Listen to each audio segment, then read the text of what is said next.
las nazis.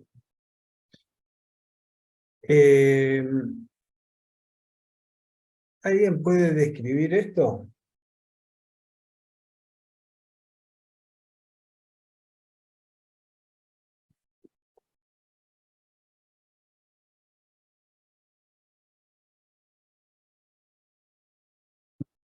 ¿Alguna descripción de esto podrían hacer? Se podría decir que son lesiones vesiculares con un aro eritematoso y hay algunas que tienen costras, están con... Muy bien. Sí, hay de todo, ¿no es cierto? Hay pústulas, hay vesículas, hay ampollas, hay costras, escamas, secreción. Esto es, acá tienen, por ejemplo, una costra que tiene un color más melicérico. Entonces, ¿en qué se ubicarían ustedes cuando ven algo así?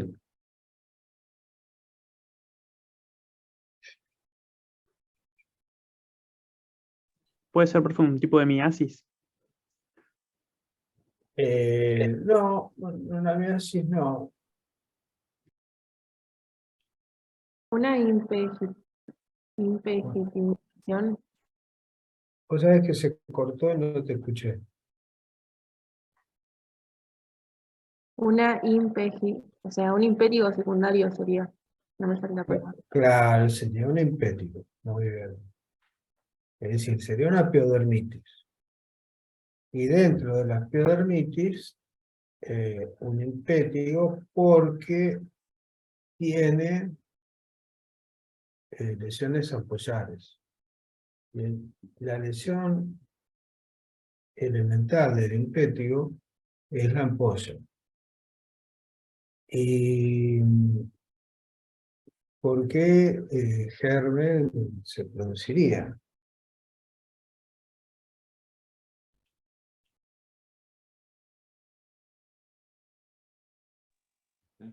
Estreptococo. Muy bien. Y Staphylococcus aureus. el estafilococo aureus. Y el estafilococo aureus, ¿qué puede ocurrir? Que sea, ¿Resistente? muy bien, que sea un SONER. En realidad,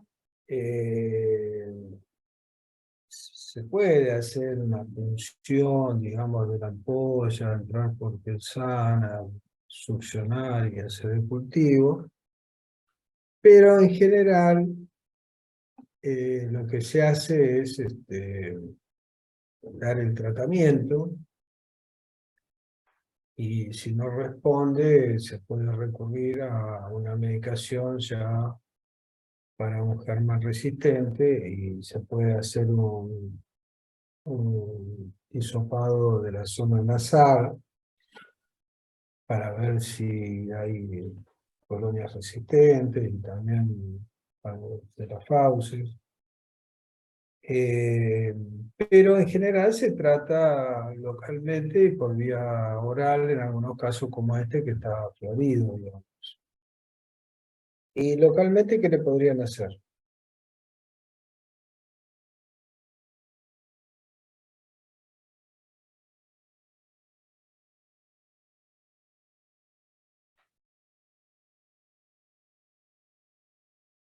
Antibióticos tópicos. Claro, muy bien. Y de esos antibióticos tópicos, ¿cuál podría ser? Como pirocina, ácido fusídico.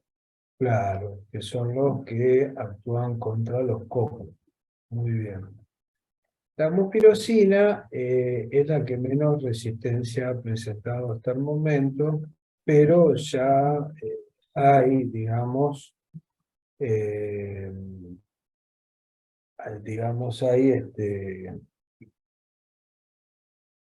gracias, hay gérmenes que son resistentes, o sea, hay un porcentaje de resistencia a la mupirocina. Nosotros lo que hacemos cuando hay ampollas es hacer paños con agua blanca. Se llama agua blanca de Codex. El agua blanca de Codex es su acetato básico de plomo que se diluye en una parte con una de agua común o una parte de agua blanca con dos de agua común y se hacen paños sobre las ampollas, tratando de que esas ampollas se vayan abriendo y secando, y en las zonas costrosas se hacen pañitos también para sacar las costras.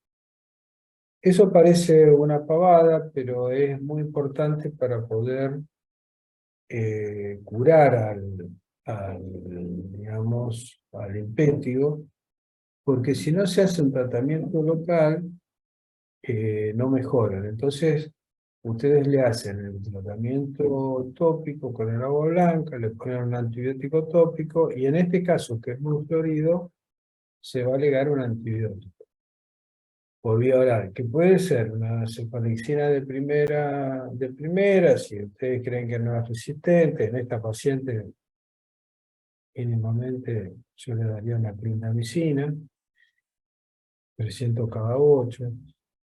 Y si no, va a quedar la opción de administrarle sulfa-dimetoxazol, sulfa-metoxazol, el TMS. Pero se puede empezar con una clinda, a alguno le daría una amoxiclavulánica, y se va viendo la evolución.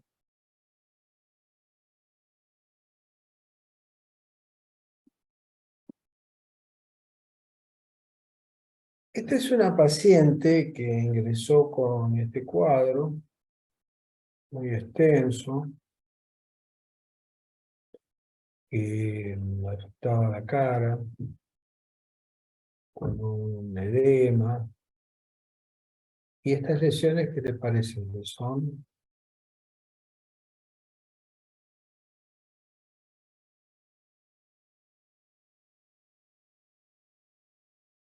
costrosas o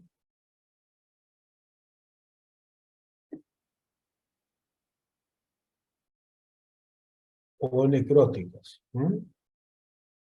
Estos pacientes plantean dudas porque son muy complicados, digamos, en el diagnóstico.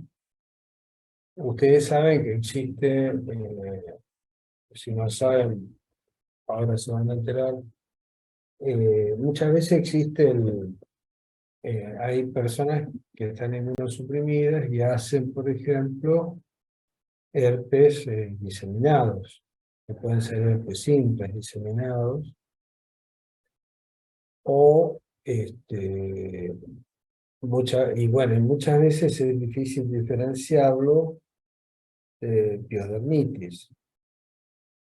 Esta es una paciente que, si ustedes ven en su hoja de internación, porque todo proceso que afecta a la cara, que puede ser una piodermitis o un herpes diseminado, en general nosotros lo internamos. O sea, no queda, no va a la casa, y si es posible se interna para estudiarlo, y porque todas las celulitis de cara se tratan de internar, digamos. Y esta señora tenía todo un componente importante. Y se le administran medicaciones que involucran, por ejemplo, la vancomicina, volviendo venosa, que sirve para el estafilococo, ¿no? Pero también en algún momento se le administró, yo no sé si acá lo dice, acá abajo lo dice, espera que no lo puedo encontrar, acá,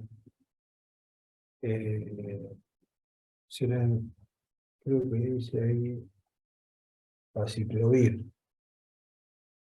Es decir, que se le tiró tanto para la vía bacteriana como para la vía, acá está aciclovir, como vía endovenosa, como para un proceso bacteriano.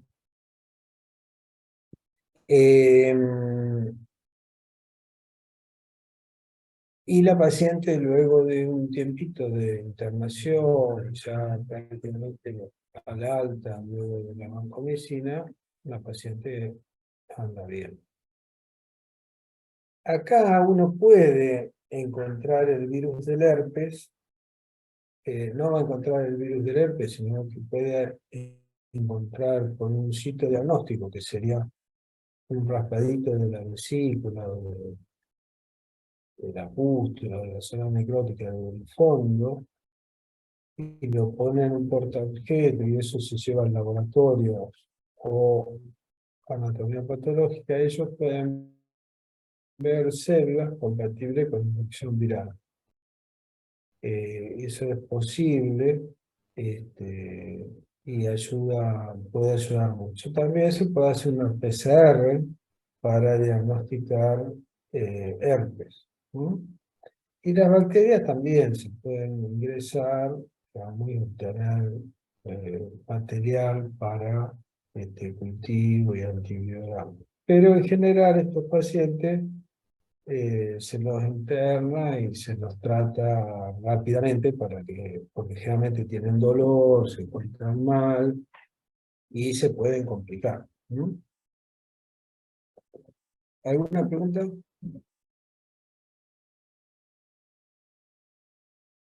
No, profe. Bueno.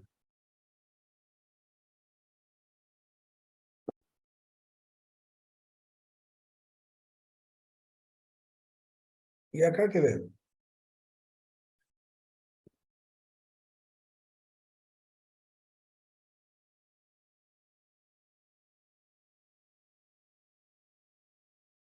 A mí me parecen como escamas. Muy bien, Bueno, acá hay muchas escamas, una queratonema.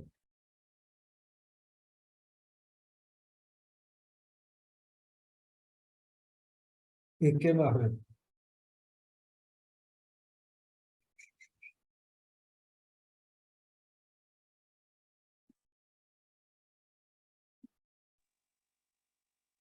¿Qué otra cosa ven? Una zona eritematosa en el miembro derecho, inferior derecho. Muy bien, acá.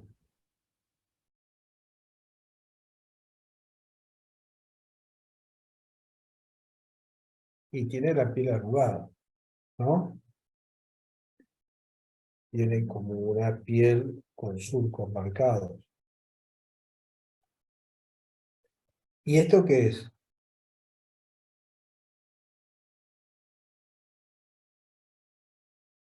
Una fisura. Claro, una fisura. Bueno, el tema es el siguiente. Este hombre tiene un cuadro que afecta a los miembros inferiores, tiene una queratodermia que puede ser eczematosa, micótica, psoriasiforme, o por alguna otra enfermedad, y tiene alterada la barrera cutánea, eso que decíamos el otro día, porque tiene fisuras. Tiene una piel resquebrajada, entre medio de los dedos puede haber también fisuras, y por ahí entran los gérmenes, colonizan los gérmenes. Generalmente el estreptococo, un hemolítico que va a producir en el miembro inferior una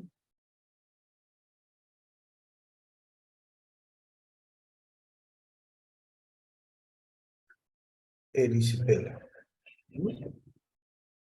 Acuérdense que cuando vieron piodermitis con la doctora Rilliner, les tiene que haber hablado de la erisipela.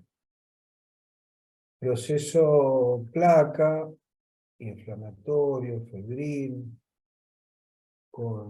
el paciente se encuentra mal, generalmente de los miembros inferiores, pero puede estar en los miembros superiores o en la cara.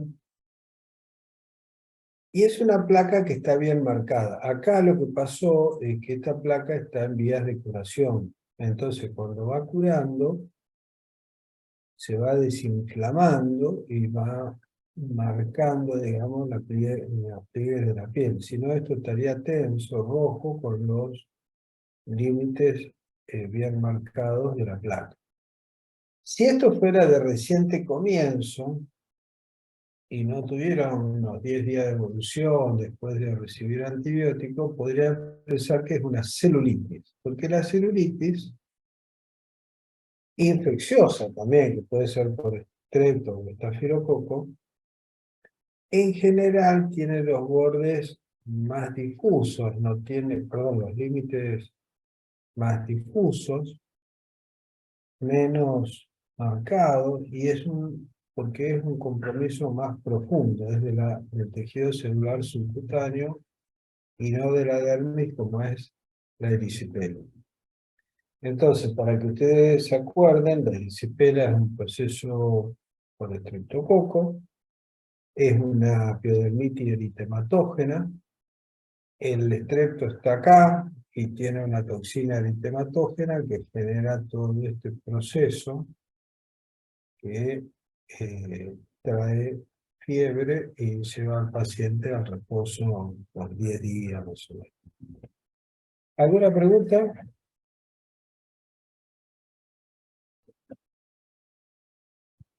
No, profe. Muy bien. Entonces, vimos el impétigo, vieron una posible disipela en vías de resolución. ¿Y acá qué ven?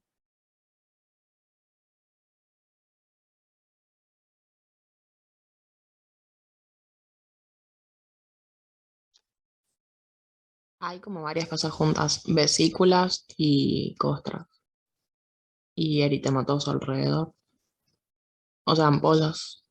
Muy bien, ahí entonces. Entonces,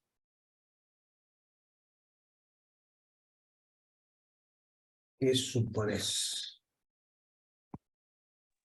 Es una erisipela, puede ser impetiginizada, o sea, sobreinfectada, digamos. No, las erisipelas no se deberían sobreinfectar porque ya son infecciones, ¿no? Pero si la erisipela es un proceso, es una infección. El estreptococo está presente, generalmente a distancia, a tal punto que si haces un cultivo probablemente no lo encuentres. Ah, Pero, claro. pero los procesos eh, son, digamos, por eso están descritas las lesiones elementales. Entonces, cuando ustedes ven esto y dicen, pucha, hay ampollas, pero a mí me dijeron que la erisipela es una placa roja. Pero claro, la erisipela es una piodermitis, y es una piodermitis por estrepto. Por ende, yo puedo ver una placa roja, pero también puedo ver ampollas, como en el caso primero. Y entonces se te superponen, digamos, las lesiones que caracterizan a la piodermitis por estrepto, que son, por un lado la ampolla, que es la marca, digamos, del cuadro, y el otro es el eritema.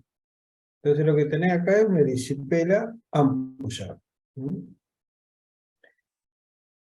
Y en su evolución va curando, dejando un residuo, una cicatriz, donde el proceso fue más importante. Pasa de tener una pierna edematizada, roja, el paciente está febril, a tener un eritema con una pierna desinflamada, luego de un periodo de antibióticos. Lo lógico es tratarlo con penicilina endovenosa, digamos, penicilina G, o se le puede dar también alguna cefalosporina. Algunos le pueden dar penoral, viste que es penicilina por vía oral, pero en general se interna y se da un tratamiento con penicilina por vía endovenosa. Algunos hacen penicilina benzatínica y cefalosporina, eso lo hemos hecho mucho en pacientes que se internan en su casa. ¿Cuál es el problema de todo esto? Cuando nosotros tenemos esto en las piernas, en los pies, ¿qué les preocuparía a ustedes de estos pacientes? ¿Los pacientes diabéticos? Claro, que sea un paciente diabético. Ahí ya se te complica. Ya el paciente diabético es un paciente que se va a descompensar con esto, que va a tener glucemias altas, capaz que venía sin glucemias y de golpe le picó la glucemia por estos compromisos. Ni hablar de que, digamos, tenga celulitis por gérmenes no comunes, digamos, o celulitis necrotizantes, que pueden llegar hasta obligar a la amputación, ¿no? Entonces, bueno, son pacientes muy complejos cuando son diabéticos. Conclusión, si el paciente no se conoce diabético, hay que estudiarlo muy bien, y si es diabético, se interna, y listo. Problema menos, se interna, se habla con el médico clínico de cabecera, el infectólogo, y se lo trata como corresponde, hasta que se vaya acomodando.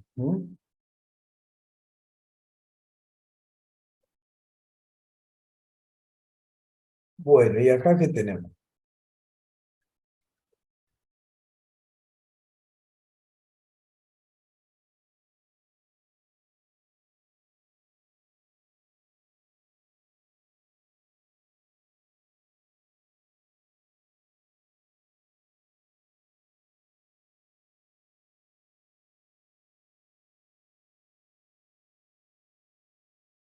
Una úlcera.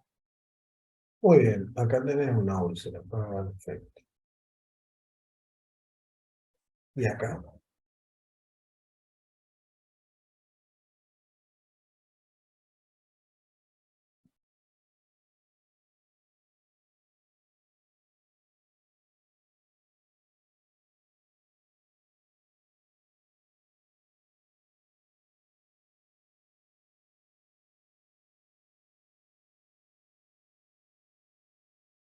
Digan algo, total, no estamos pagos. Puede ser un nódulo. Bueno, muy bien lo de nódulo para, porque cuando uno se equivoca después te acordás. El nódulo no se ve, se palpa. Y acá lo estás viendo. El nódulo se palpa más de lo que se ve, porque el nódulo es hipodérmico. Te felicito por tirarlo, porque así del error se aprende.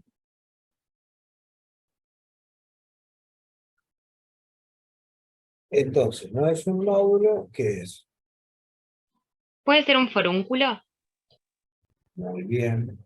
Y el forúnculo, ¿qué lesión elemental es? Tubérculo. Muy bien, un tubérculo agudo. Es una foliculitis profunda, o sea, es una infección. ¿Por qué germen? Estáfilo. Estrepto, claro, estafilococo. Bien. Entonces, ¿qué pasa? El forúnculo te forma, empieza como una foliculitis, digamos, como una lesión muy dolorosa, muy inflamatoria, y es profunda, forma un tubérculo. Esa foliculitis es tan necrotizante a nivel del folículo del pelo que va a generar la eliminación de lo que se llama el clavo. Esto es como un clavo que después lo va a eliminar y te queda una solución de continuidad, en este caso es por el glúteo, que te va a dejar cicatrices. Porque el tubérculo cura dejando cicatrices. ¿Mm? Esa es la lesión elemental. Esto es muy doloroso, a veces es producto de inmunodeficiencia, también pueden ser diabéticos, pueden tener HIV, pero lo más común es que sean pacientes con SANR, con estafilococo resistente. Y se van pasando los SANR dentro de la familia, de la pareja. Y esto sí se puede cultivar, ¿viste? Cuando ya le hicieron muchos antibióticos y la cosa no anda, se puede meter algo y cultivarlo, pulsar por acá por pensar, tratar de tomar material, pero en general se tratan como si fueran SANR, digamos. Y hay que hacer la decolonización nasal con mupirocina y se puede hacer decolonización también con clorexidina.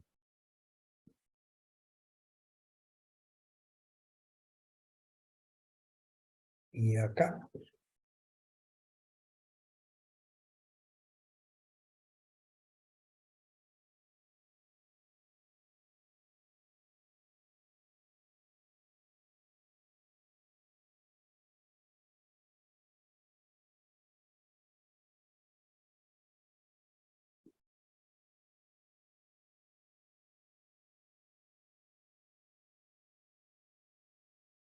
¿qué vemos?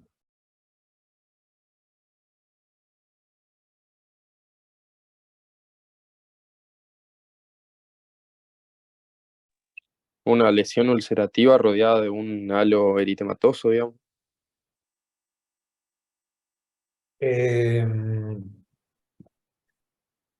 Muy bien. Una solución de continuidad, una observación. Y acá. ¿Puede ser una paroniquia? Muy bien, una paroniquia. Una perionixis o paroniquia. ¿Y qué relación podría haber entre esto y esto? El mismo paciente.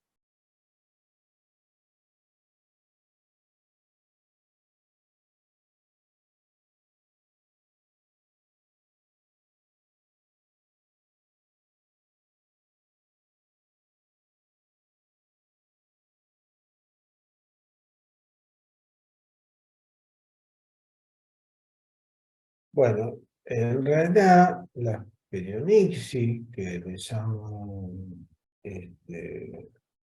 paradiso,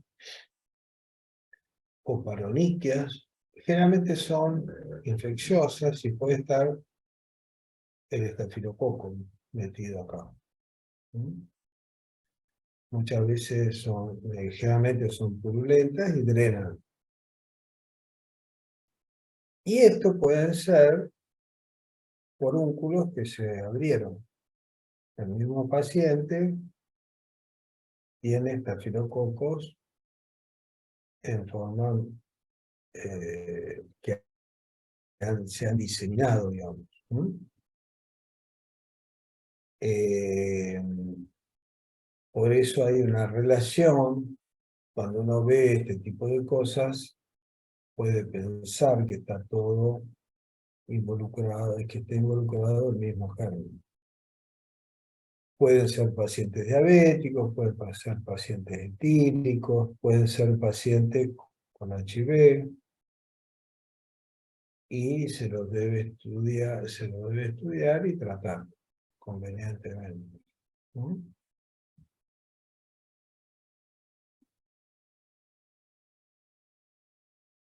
Y acá, ¿qué están viendo?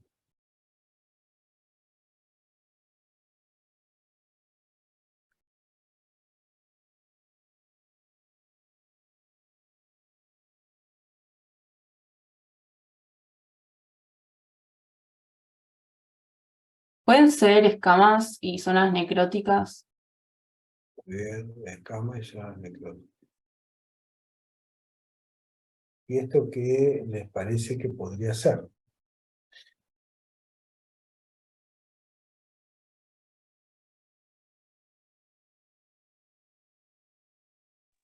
La secuela de una erisipela. Muy bien, porque viste lo anterior y está perfecto. Podría ser una secuela de una erisipela. Bueno, acá tienen que ver todo el componente, ¿no es cierto? Este es un paciente amputado que tiene acá abajo en el muñón una coloración medio amarillenta y unas escamas, como que estuviera impetiginizado. Y existe lo que se denomina epidermodermitis microbiana. La epidermodermitis microbiana se da en los miembros inferiores comúnmente, asociado a edema, asociado a trastorno de la circulación, y está producido es una streptodermia. El estreptococo puede no hacer ampollas, pero puede dar una zona secretante, puede formar costras melicéricas, color miel, o puede generar soluciones de continuidad que se cubren de costras, quizás no son escaras verdaderas, sino más bien costras negrucas, o a lo mejor le pusieron algún tipo temática, o capaz que le pusieron perviroque y dan de color oscuro. Pero acá hay bacterias. Hay bacterias acá y hay bacterias acá. Y el estreptococo, cuando coloniza los miembros inferiores, edematizado, genera todo un eczema, que es de escama, es pruriginoso, y puede ser tratado localmente o a veces requiere también antibiótico terapia para el estreptococo. Entonces esto se denomina epidermodermitis microbiana y es muy común, por ejemplo, asociado a la insuficiencia venosa crónica. Por ejemplo, las varices, normalmente mujeres grandes que realizan trabajos mucho tiempo de pie, amas de casa o trabajadoras domésticas. Esto es bastante común. Viajantes, personas que están mucho de pie, peluqueros. Entonces, bueno, esto se llama epidermodermitis microbiana.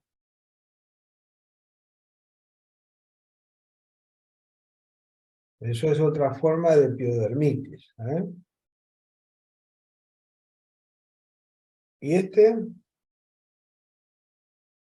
es una persona joven.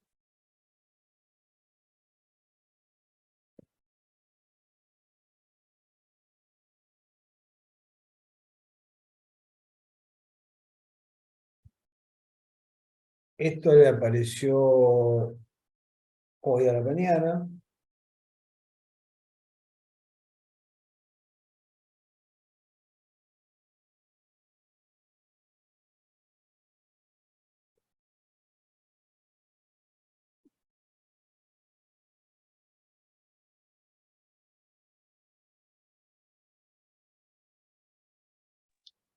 Puede ser o sea, describiéndola una lesión ulcerativa de bordes eritematosos y fondo purulento y necrótico. Muy bien. Perfecto. Y suponete que le apareció, ellos le aparece, se acostó y amaneció con esto. ¿Puede ser un producto de una picadura? Muy bien. Cuando estos cuadros se confunden mucho con procesos bacterianos y podría ser una lesión de un impétigo, puede ser una celulitis a partir de un punto de entrada, que puede haber sido una herida, puede ser una celulitis o el paciente inmunosuprimido, pero cuando es de reciente comienzo, que el paciente se acostó y se levantó, o tiene menos de 24 horas y duele, y puede ser una picadura. Y lo más común, las picaduras que dejan, que hacen ampollas, son las de las arañas, ¿no? Y hay una araña que es la reclusa parda, que es la araña marrón del hogar, digamos, la que vive atrás siempre se dice lo mismo, la que vive atrás del placar, del ropero, es la que te puede dar estos cuadros que pueden ser localizados, o el paciente puede tener fiebre, puede estar en mal estado general, tener lo que se llama loxocelismo, y algunos requieren hasta digamos, el antídoto para la picadura del loxocele, la mordedura del loxocele. Así que siempre hay que tener en cuenta la posibilidad de que esto sea una picadura de insecto, digamos, ¿no?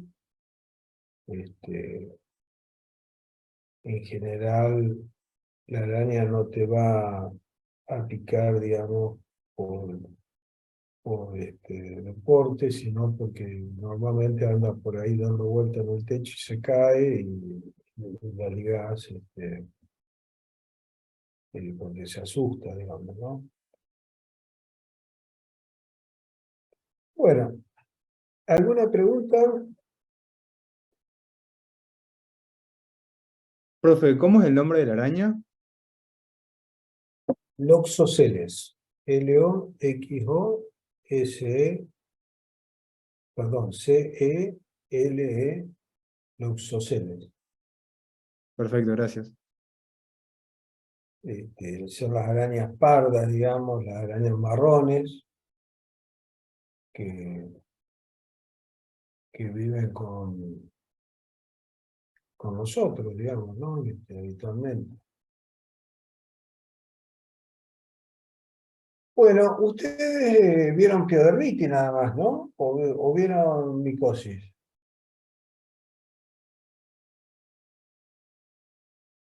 Piodermitis nomás. Bueno, hacemos unos minutos más, y ya los dejo, porque yo también estoy muerto hoy viernes. Pero fíjense, ¿qué lesión elemental tienen acá?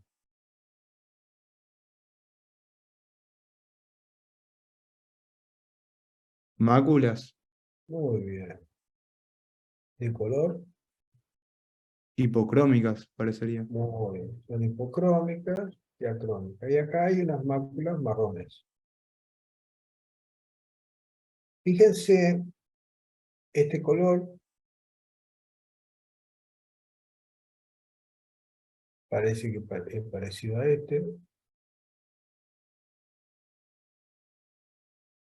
pero este es bien marcado el color blanco marfilinio. Cuando el color blanco marfilinio, o cuando se produjo la acromía a nivel distal, acral, ustedes van a pensar en una enfermedad que se llama vitiligo, ¿no? Y cuando vean hipocromías en el tronco, si bien pueden pensar en vitiligo también, porque hay formas de vitiligo vulgares que no son acrales, tienen que pensar en la pitiriasis versicolor, que es una micosis producida por la Malassezia furfur. La Malassezia furfur inhibe la pigmentación y el paciente se da cuenta que está con el problema en el verano. Es una enfermedad totalmente benigna, la Malassezia furfur no se contagia, cada uno de nosotros tiene su Malassezia, y se reactiva, digamos, en la juventud, relacionado con la secreción sebácea.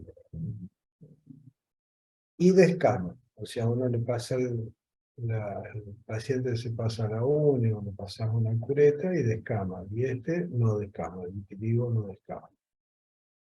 Entonces, se llama versicolor porque a veces aparecen unas manchitas marrones. Esta es una micosis superficial.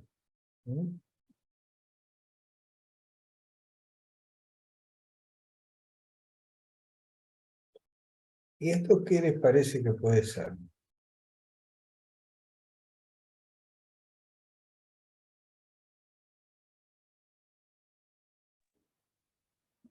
Una lesión candidiásica en el intertrigo. Muy bien.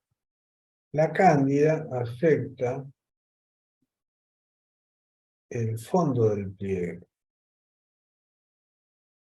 Este es un pliegue probablemente inguinal, ¿no es cierto? O subabdominal, acá no veo bien cuál es, pero parece el inguinal. O la mama, no, este es el muslo. De pacientes que son obesos. La cándida coloniza los pliegues de los pacientes obesos que tienen además síndrome metabólico o son diabéticos. Es una micosis oportunista. Esta cándida vive en la zona anal, en el intestino, en la boca, y va a colonizar los pliegues. Es una micosis oportunista.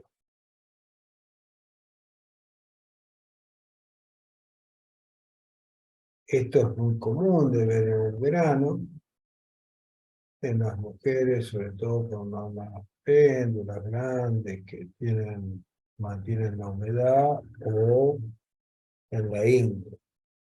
Pero acá el diagnóstico diferencial va a ser con una enfermedad que después ustedes van a ver, que es la psoriasis. La psoriasis invertida. Acá fíjense que hay escamitas. Bueno, se plantea el diagnóstico de un intertrigo candidiásico con una psoriasis. Psoriasis y candidiasis se dan también en pacientes con sobrepeso o se relacionan con personas con sobrepeso. ¿Y acá qué ven?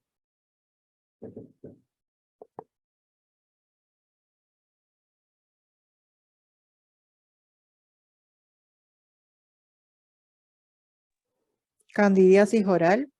Muy bien. Y si ven esto, ¿qué piensan?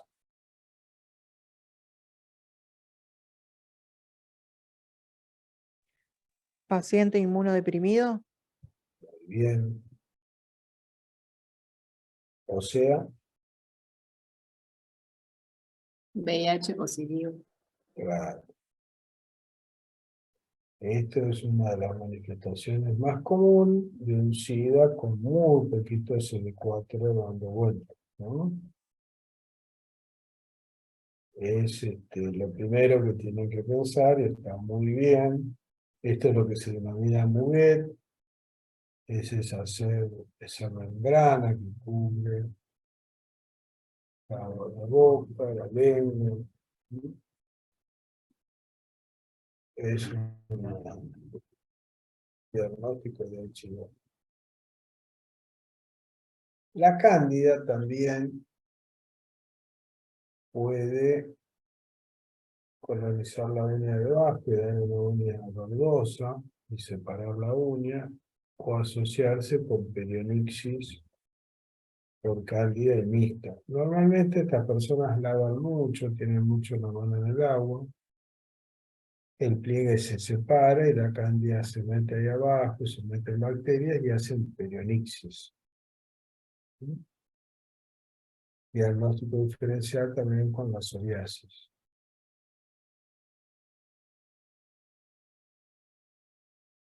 Esto ya lo van a ver después, pero bueno, esto podría ser una psoriasis invertida también.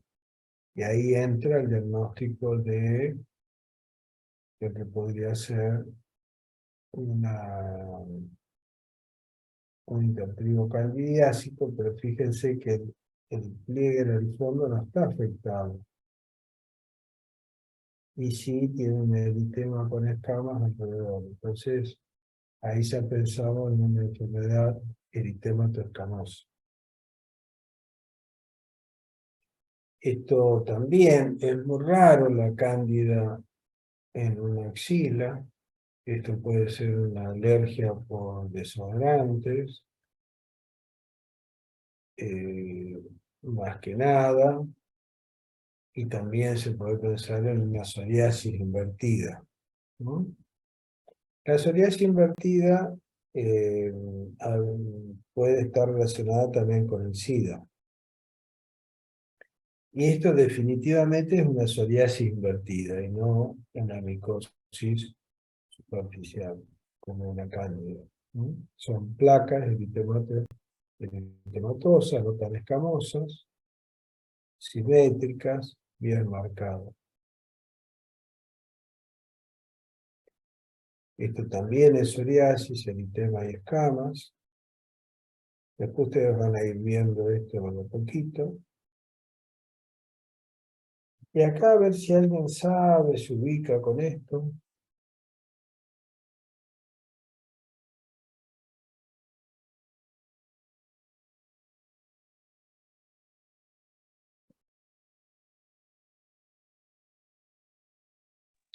El de la izquierda puede ser una tiña. Muy bien. ¿Y este? ¿Qué tiene de parecido este con esto?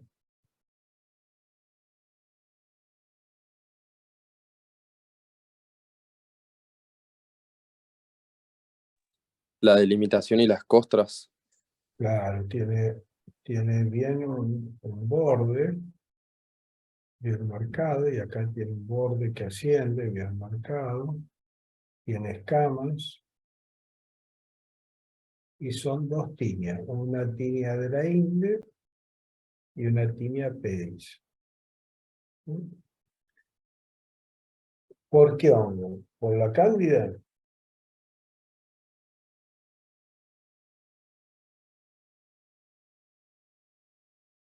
La cándida es un hongo oportunista, levaduriforme, o levadura, y este es un hongo que nosotros nos agarramos cuando vamos a la pileta, cuando nos vamos a nadar, cuando vamos a un baño, usamos la bocota, el pie de atleta.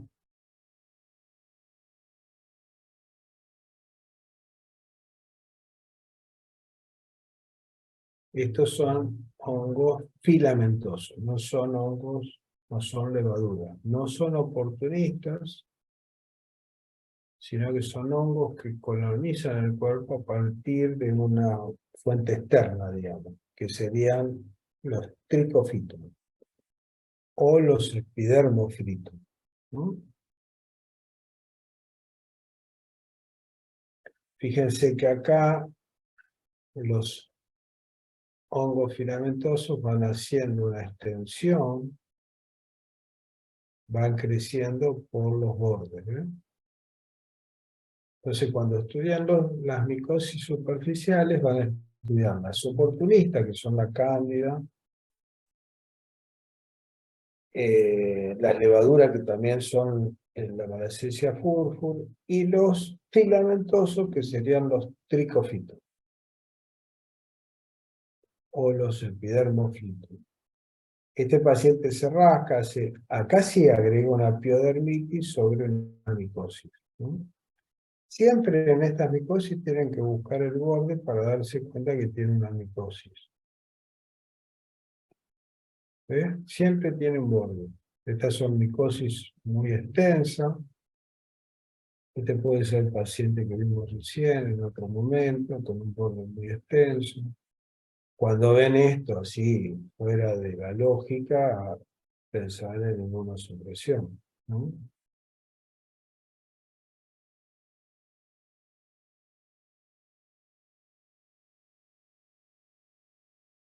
Estos son cuadros más raros, que vamos a ir viendo. Y esta es la paciente que tiene metotrexato porque tiene una artritis reumatoidea y hace una dermatofisia muy extensa. Siempre viendo el borde por donde crece el hongo, ¿eh? Este es el pie de atleta común, Porticophytum rubrum, hongo filamentoso. Por este lugarcito acá del cuarto, el quinto espacio, va a entrar, perdón, tercero o cuarto espacio, va a entrar el estreptococo para generar la erisipela de la pierna, ¿no? Por eso es importante que tengamos los pies sanos, que los pacientes diabéticos tengan los pies sanos, que no tengan fisuras, que las personas grandes se cuiden, los jóvenes también, para no ser erisipela. Estos ya son cuadros inflamatorios que pueden ver, que podrían suponer que son infecciones por estreptococo, por estafilococo, pero en realidad son eczemas producidos por, a veces por el calor, se llaman disidrosis. Y fíjense que tienen pequeñas vesiculitas que se van a juntar y van a formar una zona erosiva, escamosa o escamocostosa. Estos procesos se ven con frecuencia en el verano. Se llaman disidrosis. Y se pueden sobreinfectar con bacterias, con una piodermitis, ¿no? Entonces, diagnóstico diferencial, la disidrosis de las piodermitis. Acá tienen disidrosis infectada. A veces las disidrosis son secundarias a los hongos, porque los hongos son estructuras proteicas que generan reacciones alérgicas en forma de disidrosis y producen procesos inflamatorios muy severos hasta con pústulas, ¿eh? Y a veces requieren antibióticos. Bueno, todas estas patologías se ven con cierta frecuencia. Bueno, Profe, esto para... Sí, dale nomás. pero en mi caso anterior, ¿cómo haríamos para diferenciar si es por un hongo o una bacteria que sobreinfectó? O sea, por el tratamiento, calculo que será distinto. ¿Cuál sería esta? Claro. No, Sí, acá, acá vos ves, suponés que puede haber un hongo abajo, pero es lo que yo te decía el otro día. Tenés el hongo, seguramente hay una micosis, pero tenés un proceso inflamatorio, vesiculoso, secretante, edematoso, pustuloso. Entonces vas a tratar primero el proceso infeccioso bacteriano, que puede estar sobreagregado. Le vas a dar un antibiótico, le vas a dar agua blanca, lo vas a desinflamar,